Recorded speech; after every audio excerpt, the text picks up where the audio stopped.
안녕하십니까. 세상 읽어주는 남자 이상훈입니다. 오늘은 삼성의 엔비디아 HBM 납품이 임박했다는 주제로 말씀드리겠습니다. 이 삼성의 엔비디아 HBM3E 8단과 12단 납품이 기어이 이뤄질 것 같습니다. 젠슨항이 최근 홍콩 과학기술대학에서 그 HBM과 관련해서 삼성의 HBM 인증을 위해서 패스트트랙에 놓고 이를 처리하고 있다고 밝혔기 때문입니다. 이 내용을 블룸버그가 보도했습니다. 이 얼마 전 분기 실적 컨퍼런스에서도 젠슨항은 HBM과 관련해서 TSMC 하이닉스 마이크론의 도움으로 공급이 차질 없이 이뤄지고 있다면서 고마움을 표시했습니다.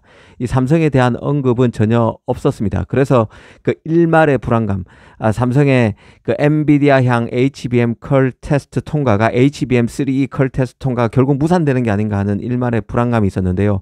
이제 삼성의 엔비디아향 HBM 컬 테스트 통과가 기정사실화되지 않는가 하는 생각이 듭니다.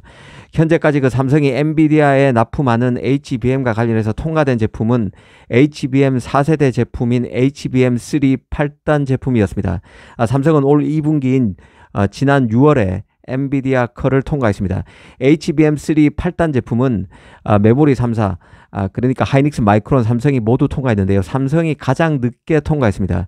HBM3 8단이 들어간 제품은 엔비디아의 호퍼 100이 최고 사양의 제품입니다. 한때 외신에서 미국 빅테크에 들어가는 엔비디아 GPU에는 하이닉스의 HBM3 8단이 다 들어가고 엔비디아가 중국에 팔고 있는 호퍼의 다운그레이드 버전 GPU인 H20에 삼성의 HBM3 8단이 들어간다는 내용이 보도된 적이 있습니다.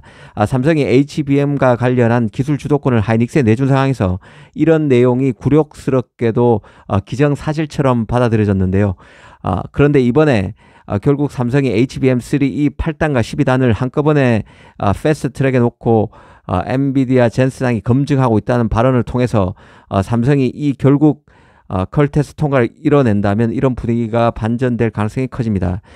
지금 분명히 정리할 필요가 있는 것은 엔비디아 HBM의 주포입니다. HBM3E 8단이 바로 지금 현재의 HBM 주포입니다. 대부분의 주력 GPU뿐만 아니라 블랙엘 초기 양산 제품 같은 경우도 HBM3E 12단이 아닌 HBM3E 8단이 들어갑니다. 내년에도 적어도 1분기 초반까지는 엔비디아 주력 HBM은 12단이 아닌 HBM3E 8단입니다. 현재 그 HBM3E 8단이 탑재된 제품은 호퍼의 경우는 H200이 있습니다. 그리고 올 연말 나오게 되는 블랙엘 100과 블랙엘 200, 그레이스 블랙엘 200, GB200 등이 모두 HBM3E 8단 제품이 들어갑니다. 그러면 HBM3E 12단 제품은 어떤 제품이 들어가는 걸까요? 블랙엘 200A가 가장 먼저 들어가게 되는 HBM3E 12단이 탑재되는 GPU입니다. 총 288GB HBM3E 12단 메모리가 탑재되는 제품이 또 있는데요. 바로 블랙엘 울트라 GPU입니다. 이 블랙엘 200A와 블랙엘 울트라 GPU가 가장 먼저 HBM3E 12단 제품이 들어가게 되는데요. 이 제품들은 내년 1분기에 나오는 제품입니다. 2025년 1분기에 나온다는 것이죠. 그런 만큼 삼성으로서는 일단 HBM3E 8단이 먼저 통과되고 또 12단도 통과되면 HBM3E로 만들게 되는 수혜는 뒤늦게 막차를 타게 되는 그런 상황이 되게 됩니다. 그런 만큼 올 연내 이 3E 8단과 12단 통과가 중요한 상황인데요. 이 젠슨항 발언을 통해서 그 막차를 삼성이 탈 가능성이 커졌다고 볼 수 있겠습니다. 삼성은 지난 컨퍼런스 콜에서도 HBM3E 8단과 12단 컬 통과를 위한 유의미한 진전이 있었다고 밝힌 바 있습니다. 자신감을 드러낸 것이죠. 그런데 이번 홍콩에서 젠슨항은 8단 12단, HBM3 8단과 12단의 빠른 컬 통과를 위해서 패스트트랙에 올려놓고 검증하고 있다고 했습니다. 가장 핵심적이고 중요한 평가, 삼성의 표현을 빌리면 유의미한 진전을 위한 그런 평가가 끝난 만큼 나머지 절차는 속성 평가로 빠른 검증 절차에 도입하지 않았나 하는 생각이 듭니다. 그간 시장에서 고용량 서버렉에 탑재되는 블랙엘의 발열 문제가 제기됐었는데요. 이 젠슨항은 이번 컨퍼런스 콜을 통해서 이 문제를 마이너한 문제라는 취지로 언급했습니다. 젠슨항은 블랙엘 생산이 전속력으로 진행되고 있지만 한편으로 OEM 클라우드 컴퓨팅 파트너와 함께 풀스택과 풀인프라를 구축하더라도 모든 AI 슈퍼컴퓨터를 분해하고 모든 맞춤형 데이터 센터와 아키텍처에 통합하는 엔지니어링 작업은 다소 복잡할 수밖에 없다는 이유를 대면서 이 사소한 문제가 있어도 블랙엘의 양산 절차에는 문제가 되지 않는다고 밝혔습니다.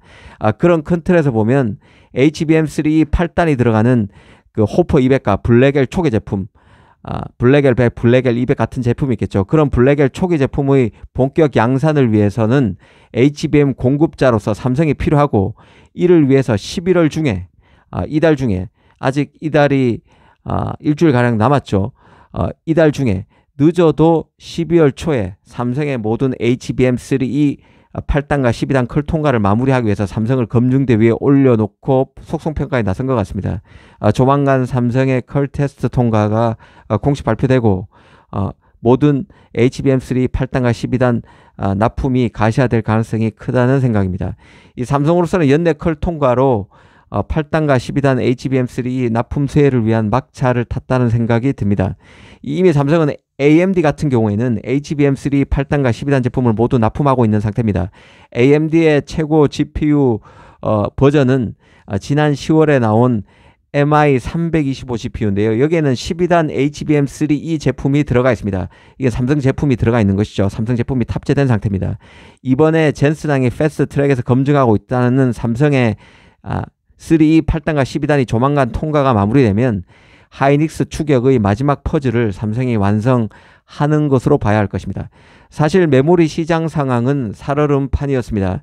올 중반만 해도 HBM 수요가 폭발해서 D램 라인을 HBM 생산 라인으로 돌릴 경우 레거시 D램 가격도 뛴다는 평가가 지배적이었습니다. AI 칩 수요 폭발로 마진이 기존 D램의 3배가 넘는 HBM에서 큰 돈을 벌고, 또 기존 D램도 HBM 생산에 따른 설비 캐파 부족으로 가격이 뛰게 되기 때문에 일거양득이 기대된다는 논리가 지배적이었는데요. HBM과 레거시 D램에서 모두 큰 돈을 벌 수 있다는 논리가 많았습니다. 하지만 하반기 들어 이런 기대감은 이 반도체 겨울론으로 대체되는 양상이었습니다. HBM은 빅테크의 투자 여력 소진으로 수요가 생각보다 빨리 줄어들 수 있고, 한편으로 D램은 중국 업체의 급성장, 이미 DDR4까지 LPDDR4까지 양산이 가능한 상태죠. 그리고 낸드 수요 약세, 낸드 수요 감소에 따른 낸드 라인의 D램 라인 전환, 그리고 기대보다 수요가 꺾인 HBM 라인의 D램 라인 전환 등으로 D램마저 가격이 급락해서 메모리가 급격히 메모리 시장이 불안해질 거란 우려가 커지는 상황이었습니다. 그런데 삼성의 HBM 컬 통과는 일단 D램 재고가 D램 상강 중에 가장 많은 삼성 입장에서는 안도의 한숨을 쉴 수 있는 호재가 될 수 있다는 판단입니다.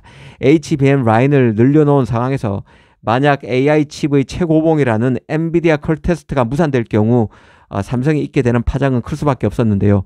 그런데 기어의 우려를 뚫고 엔비디아의 HBM3 8단과 12단 납품이 가능해지니 삼성으로선 HBM 라인도 살리고 기존 레거시 D램의 재고도 보다 수월하게 관리할 수 있는 길이 열리게 됐다는 생각입니다.